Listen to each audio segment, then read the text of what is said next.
bem-vindos ao AgroBand, que começa mostrando que os produtores estão sofrendo com os efeitos do clima. O prejuízo nas lavouras de Caxias do Sul com as geadas e granizo das últimas semanas é estimado em 60 milhões de reais. Um quinto do PIB do setor agrícola, de 300 milhões de reais. E foram essas perdas que levaram o município a encaminhar um decreto de emergência. A uva foi uma das culturas mais afetadas pelo mau tempo. Primeiro foi uma chuvarada, depois um calorão fora de época. Daí vem um período de geada forte e, por último, um temporal de granizo. As plantações não aguentaram o tempo maluco dos últimos 3 meses no Rio Grande do Sul. Este parreiral deveria estar cheio de uvas, mas o agricultor Laurindo perdeu praticamente toda a safra.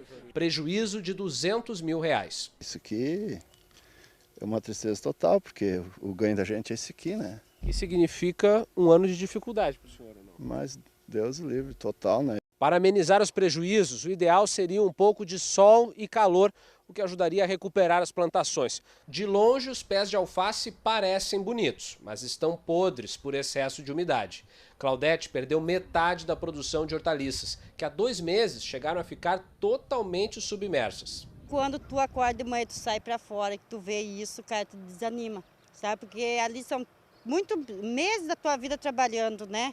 E daí tu chega assim, de repente tu vê que perdeu tudo num 2 dias, é terrível. Olhando a plantação da Claudete de perto, a gente percebe as marcas do granizo. Olha só o tamanho do buraco que a pedra de gelo deixou. Todas as folhas de couve foram perfuradas pelo granizo. É irreversível os danos, né?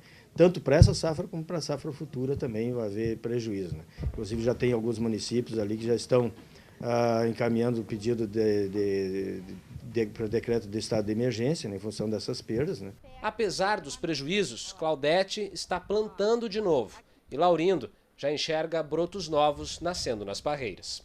Pelo menos essa planta não está morta, né? Ela não é fácil de se entregar para... Ela é que nem o colono.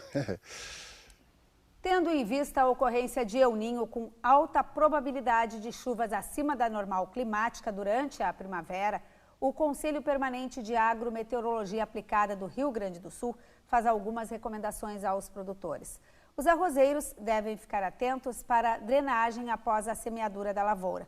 No feijão, no milho e na soja, devem escalonar a época de semeadura, respeitando o zoneamento agrícola. Nas hortaliças, evitar irrigação em excesso e não irrigar em dias nublados. Mas nós vamos saber mais com a agrometeorologista da FEPAGRO, Bernadette Radim. Bom dia, Bernadette. Bom dia. Bom, a gente fez aqui com a nossa reportagem e com essa abertura da entrevista só um retrato do que está acontecendo. Mas diante disso, o que pode ser feito agora? É possível pegar uma pá, por exemplo, o produtor ir lá e fazer um sulco na terra e tentar fazer escorrer a água?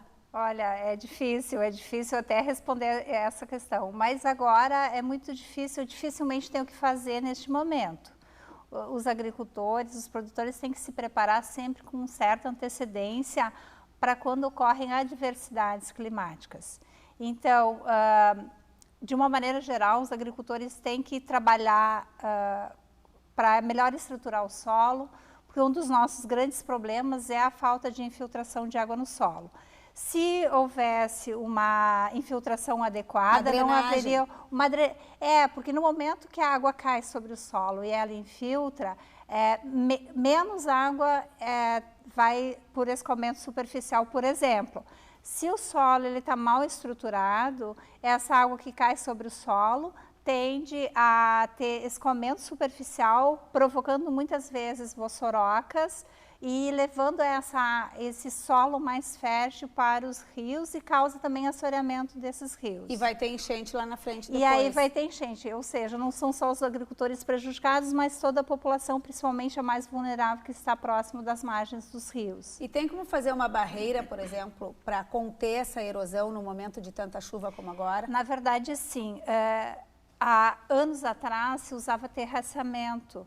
E com a entrada do plantio direto, acabou se retirando essas barreiras físicas, esses terraços, são barreiras físicas, né? De montinhos de areia que a gente ia fazendo. Montinhos de terra em nível, né? eles são é uma barreira física para diminuir a velocidade da água.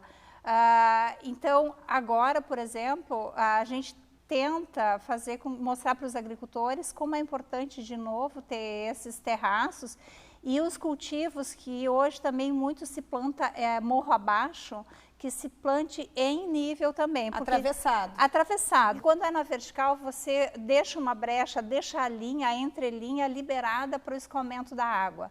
E isso é muito ruim. Quando você cria uma barreira, quando você planta em nível, você está criando uma barreira física com as plantas para que a água tenha uma menor velocidade. Cria uma resistência. E aí ela acaba penetrando no solo. Também tem um problema, o ideal é plantar no inverno culturas para fazer cobertura de solo. Quando o solo ele fica descoberto, também ele fica mais vulnerável à erosão. Então, o ideal é plantar coberturas, criar palhadas nesse solo para que a chuva ela caia e ela infiltre e não degrade esse solo. Estamos diante de um ano de El Niño, que é um dos maiores até agora registrados pelo Exatamente. que se prevê.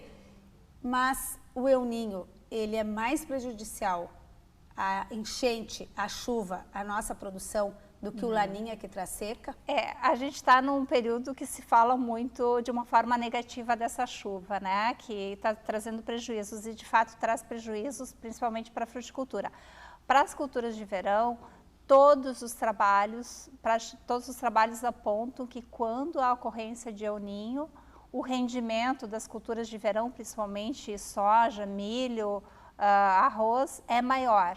Então, de uma maneira geral, a gente pode ficar otimista para as culturas de verão, que possivelmente com esses prognósticos que estão sendo postos, né, de que vai ter chuva acima da normal na primavera, mas isso ocorre também no verão, possivelmente as culturas de verão vão ser beneficiadas. Tem essa parte inicial, que é o preparo do solo, que talvez pode ter alguns problemas para entrar com máquinas, ter problema com compactar o solo, ter que esperar o período adequado, a umidade adequada para não dar problema nesse solo, mas depois, para o futuro mais próximo, para o verão, por exemplo, a tendência é que essa chuva seja muito benéfica para a agricultura para o Rio Grande do Sul.